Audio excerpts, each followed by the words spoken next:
বন্ধুরা, আজকের এই কাহিনীটি খুবই শিক্ষামূলক হতে চলেছে।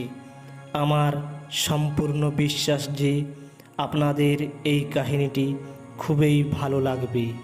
এই কাহিনী কর্মের ফলের উপর ভিত্তি করে নির্মিত, তাই আপনাদের কাছে অনুরোধ, কাহিনীটিকে সম্পূর্ণ শেষ পর্যন্ত শুনুন।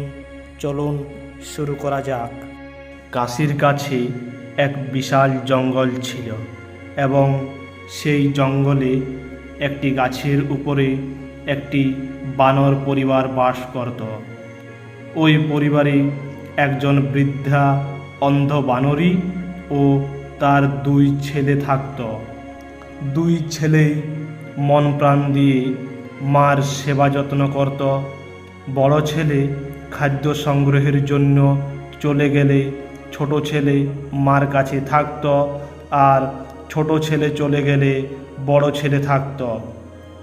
এই রকমই একদিন ছোট ছেলে খাদ্য সংগ্রহে চলে গেছে আর বড় ছেলে মার কাছে বসে রয়েছে।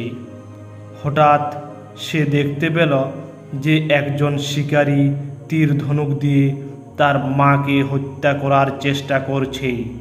সে তৎক্ষণাৎ গাছ থেকে নেমে সেই শিকারীর কাছে গিয়ে বিনীতভাবে বলল যে সে যেন তার মাকে ছেড়ে দেয়। তার মা অন্ধ, দেখতে পারে না, তার বদলে শিকারী যেন তাকে বধ করে। তখন সেই শিকারী আচ্ছা তাই হোক বলে তাকে বধ করার জন্য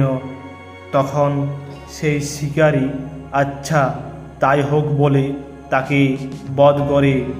যখন আবার সেই বৃদ্ধা বানরীকে বধ করতে উদ্যত হলো, তখন ছোট ছেলে তা দূর থেকে দেখতে পেয়ে দৌড়ে এসে শিকারীর পায়ে পড়ে বড় ভাইয়ের মতো সেও নিজের প্রাণের বিনিময়ে মার প্রাণ ভিক্ষা চাইল।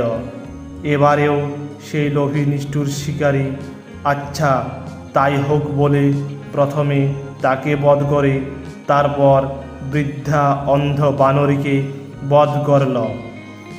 তিনটি বানরকে শিকার করা মানে অনেক বেশি মাংস, অনেক বেশি লাভ। তাই সেই শিকারী তিনটি মৃতদেহকে কাঁধে ফেলে খুশিতে আত্মহারা হয়ে গ্রামের উদ্দেশ্যে রওনা হলো। যখন সে তার গ্রামের সীমান্তে এসে পৌঁছল, তখন তার একজন প্রতিবেশী দৌড়ে এসে হাঁপাতে হাঁপাতে বলল যে হঠাৎ শিকারীর ঘরের উপর প্রচণ্ড বজ্রপাত হওয়ায় তার স্ত্রী ও ছেলে জীবন্ত দগ্ধ হয়ে মারা গেছে।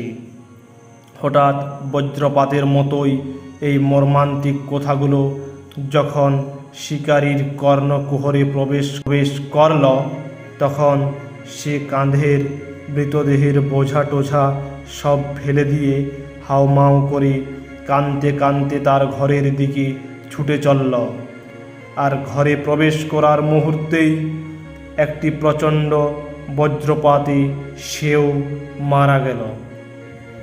বন্ধুরা, কর্ম যেমনই হয় তার তেমন ফল লাভ করতে হয়, অর্থাৎ কর্মের ফল অবশ্যই ভোগ করতে হবে।